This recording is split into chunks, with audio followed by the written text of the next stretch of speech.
Hi everybody, this is Gary Waite from Pegasus Battlefield Tours here in the UK, and you're listening to Your Papers Please podcast, the show that brings you some of the lesser known history of World War II.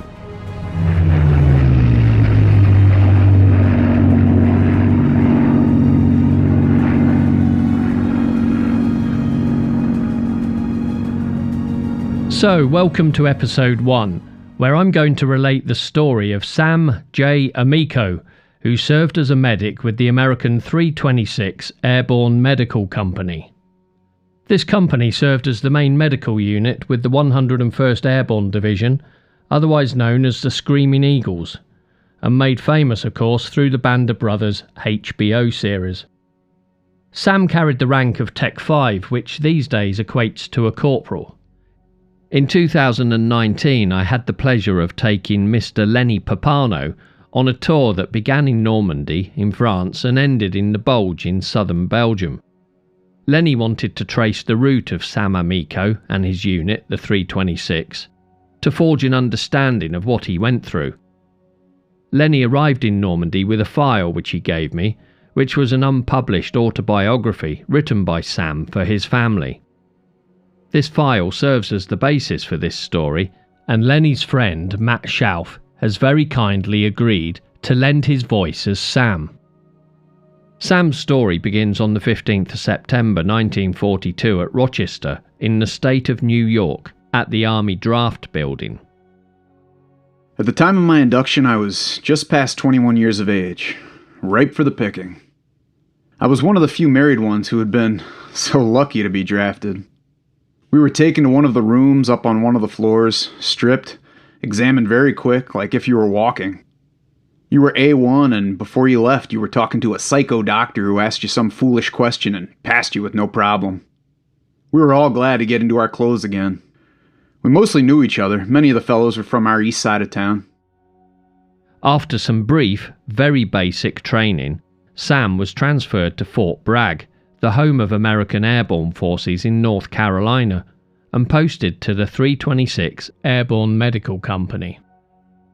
It's still a great dilemma to me how I got involved with the Airborne, which was supposed to be all volunteer.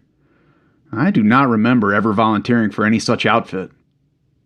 We were quite a mixed bunch of GIs, and a mixture of Italians, Poles, and Hungarians.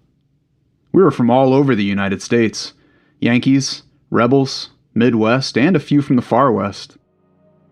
The 326 passed through intensive training at Fort Bragg and were told the following summer they would be going overseas.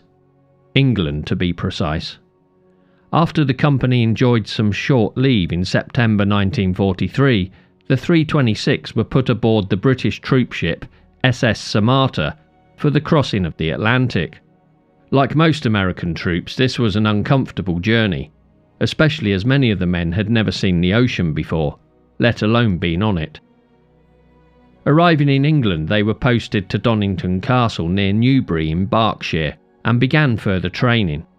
After a brief trip to Ringway in Manchester to complete their parachute jump training, they were informed in early 1944 that they would be taking part in D-Day. At this point, the 326 Airborne Medical Company numbered 21 officers and 212 enlisted men, making 233 in total. However, with many other medical attachments operationally assigned, they were swelled to a total of 606 officers and men, commanded by Major William E. Barfield. The plan was for the men to arrive in Normandy during the night and early morning of D-Day and make their way to a chateau about 2 miles inland from Utah Beach on the Kotanam Peninsula to establish a casualty clearing station. This is where all the wounded from the 101st Airborne Division would be taken to and either patched up to return to their units or be taken to the beach and evacuated back to England. For D-Day, the 326 were split into 3 groups. Some would parachute, some would go by glider, and some by sea, with the heavier equipment and the main body of vehicles. Sam would be going by sea.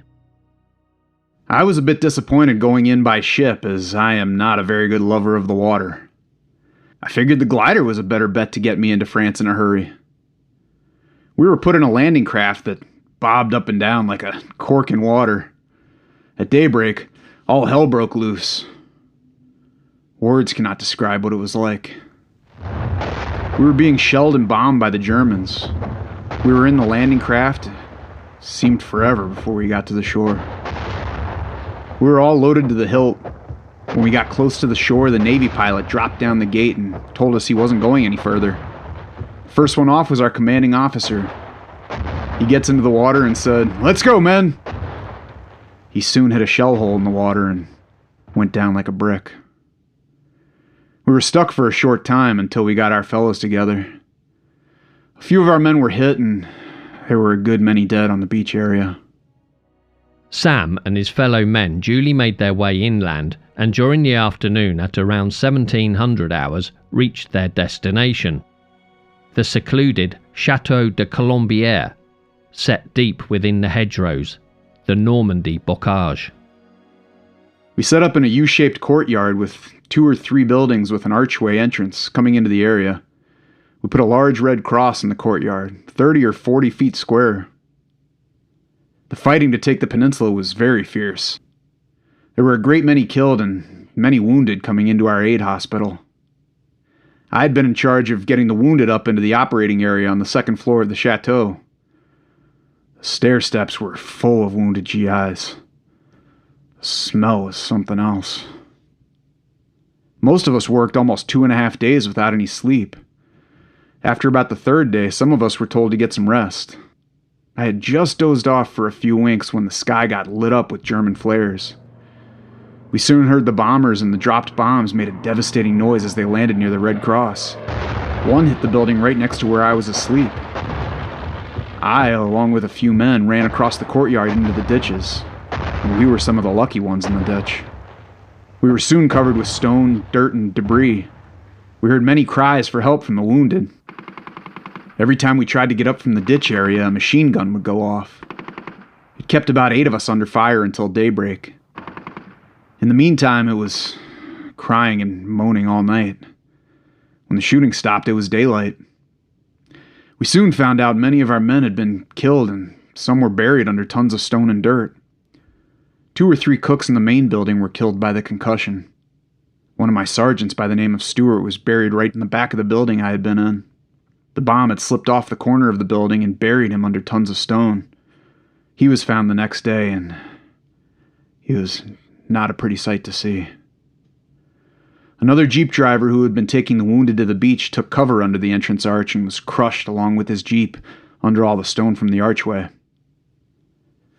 There were 3 or 4 from our own company who were killed in the courtyard. One was a fellow from NYC who'd just survived being drowned on D-Day, who had been left on the edge of the beach. He managed to survive only to be killed with his head blown open when the bombs hit. I shall never forget him, and the sight of him laying there dead with a few others in the center of the courtyard. This enemy bombing of the aid station was devastating for the 326, but thankfully they had no time to think too much about it, as they had to keep going. For that first week in Normandy, they were dealing with around 400 casualties per day, and at least one of the surgeons carried out 15 surgical operations within a 36-hour time period. Due to the excessive amounts of casualties arriving into the aid station, they were soon having to use tented accommodation to supplement the already very large chateau and the connected barns. Sam and the 326 continued in Normandy until July, when they once more crossed Utah Beach, but this time in the opposite direction, back to England. By the end of the 6 weeks in Normandy, they had treated 2,704 casualties, plus a good number of French civilians. But it came at a cost. 122 casualties with 60 of those dead, giving a casualty rate of just over 20% of the 606 men who had left England. Sam spent his summer of 1944 in the relative calm of the English countryside, with occasional trips into London which he enjoyed, although he makes plenty of references to the damage he witnessed. On one such visit he was caught in an air raid, and rather than rush into a nearby bomb shelter along with everyone else, decided to watch it all from underneath an archway, which he later thought was rather foolish. In September, the 101st Airborne Division were assigned to Operation Market Garden. This time Sam got his wish and travelled by glider, landing on the 17th September into Holland onto a drop zone next to the small village of Son, near Eindhoven, which was the divisional objective. Here the 326 established their aid station in the local sanatorium. 3 weeks later they were again bombed out, but thankfully no casualties this time. However, they did have to move and travelled north to Nijmegen. Here again they were bombed and received casualties. Sam particularly recalls during this period treating many men admitted with injuries sustained by the new German shoe mine, desperate men arriving with the bottoms of their legs blown off and subsequently having to be amputated. Eventually, after 3 months of moving from place to place around Holland, the 101st Airborne were taken out of the line and sent back to northern France to rest and reset. Based around the town of Mormillon, Sam was looking forward to visiting Paris when word came they'd be on the move again, this time into southern Belgium to relieve a rookie unit, the 106th Infantry Division, who were taking a beating on the front line facing the German border. Sam and the rest of his men didn't quite know it yet, but this was the beginning of the Battle of the Bulge. At 1000 hours on the 19th of December, the 326 arrived at a crossroads on a main road around 4 miles northwest of the Belgian town of Bastogne. Here they were to set up a tented aid hospital in a large field bordered by trees. They began receiving divisional casualties almost immediately. This was not going to be a happy day for them. Unbeknown to Sam and his company, lead elements of the 116th Panzer Division were on the road from Houffalize towards the very same crossroads where the 326 had set up earlier in the day. Leading the way were the armoured reconnaissance vehicles, most likely half-tracks, and a company of around 100 well-armed infantrymen. During the time we were getting set up, many wounded were coming into our area. Many of them were from the 106th Division who we were relieving. Some of the GIs were telling us the Germans had many tanks and were in great numbers fighting. I remember it was getting dark and we were told to dig foxholes when we got a chance to do so. We were busy taking care of the wounded. They were coming in great numbers. We knew there was a lot of fighting going on. It got very quiet for about 30 minutes, and then all hell broke loose. We were all hitting the ground in the large tent we were in. We were being hit by machine guns and later saw 6 tanks coming toward us, guns firing with no let-up. Sure seemed we were all going to be killed. Krauts were making a sieve out of the tents. They shot everything they saw. A couple of trucks and jeeps that were bringing in the wounded were hit and set on fire. We did not have time to get to our foxholes, so we just laid on our bellies in the large tent with the wounded. It seemed they would not stop firing at us. If it wasn't for Colonel Gold, we would have all been killed. He spoke in German and told them we were medical men and had no guns and no ammunition and to let us go. But that was not to happen. This went on for quite a while until they finally stopped and we could see all the tanks and Germans. They told us we had 30 minutes to load all the wounded on the trucks and we were now POWs. Some of our officers, as well as some of the GIs, were lucky enough to escape during the shooting. We got loaded onto our 10-wheel trucks with many of the wounded. We soon started off into German territory. I couldn't believe all the dead Americans who were in the roadway and many in tanks that were still burning with smoke coming from them. Many of the dead American soldiers were being stripped of their shoes. It was sheer disaster. We rode up and down back roads till we got to the German rear area. Many of the dead were from the 28th Division and the 106th Division and many tank divisions. We could see their insignias on their shoulder patches as we drove past into Germany. The day was 19th of December 1944. It was Sam Amico's birthday, and he was now a prisoner of war. From this day forward, the 326 Airborne Medical Company ceased to exist as a standalone company. Anyone not caught up in the capture that night were mostly dissolved into other medical units. 11 officers and 119 men of the company were captured, along with nearly 20 other medical personnel of attached units, plus at least 100 wounded, making somewhere around 250 to 300 prisoners. After reaching an unknown town somewhere just inside Germany, the POWs were dropped off, searched and stripped of all their belongings, including any medical items. They were gathered inside a church and interrogated. Not that they had much to say, as they didn't know anything. From then onwards it was daily marches through bitterly cold snowstorms and ice winds, with barely any nourishment. Normally just a loaf of hard dark bread to share between 8 men and some water, occasionally some ersatz coffee or some watery soup. Not that it tasted good, but at least it was hot. For days the column marched through the damaged German towns and cities, marching east. Finally they reached a railroad and were told they would be put on a train to a POW camp. We were soon loaded on the boxcars like cattle. In fact, the cars were smelling like they had shipped horses and cattle in them before. We were packed in with just enough room to lay down next to each other. We had no water, and one large barrel for the toilet in the corner of the car. We would soon be locked up like animals. About noontime, the weather finally broke with the sun shining. It wasn't too long before we suddenly heard P-47 fighter planes coming over. Our American planes soon started shooting at our boxcars with machine guns and small cannon shots. We were now like rats in a trap. It was just indescribable. There were a great many who were shot and wounded. I was next to one of the replacement fellows in our company. He let out a yell. I remember him calling his mother. I could see a hole in his head with bubble-like substance coming out. I was slightly hit, but did not realize until much later. The terror was unbelievable. After a great deal of screaming and hollering, someone broke out of one of the cars. They would soon open all the cars and release us. Some of the officers told us to form a large POW with our bodies in the snow. It wasn't long before the fighters came back and tipped their wings to tell us they now knew we were Americans. There were quite a few killed and wounded. We soon took the dead out and put them on the side of the railroad with the badly wounded. After this incident, the officers refused to allow the Germans to put the men back onto the train, insisting on marching.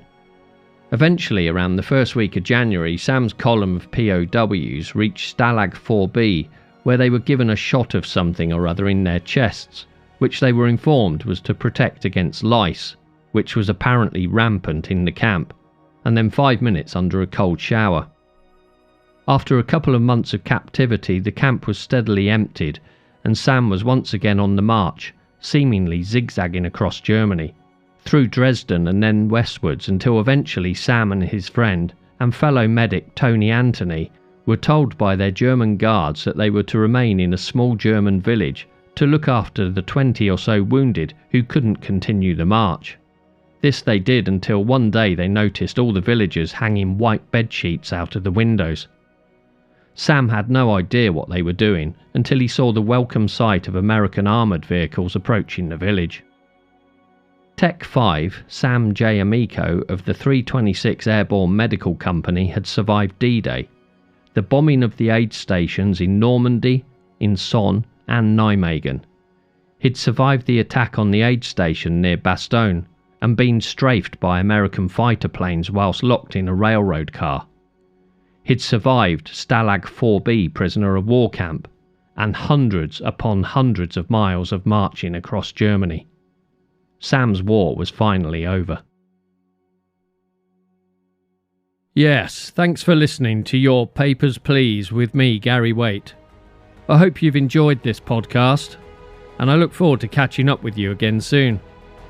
Please don't forget to subscribe so that you can be informed of all future releases. You can find me under Pegasus Battlefield Tours on Facebook and Twitter, and the website www.pegasusbattlefieldtours.com. Thanks everyone. Toodle pip.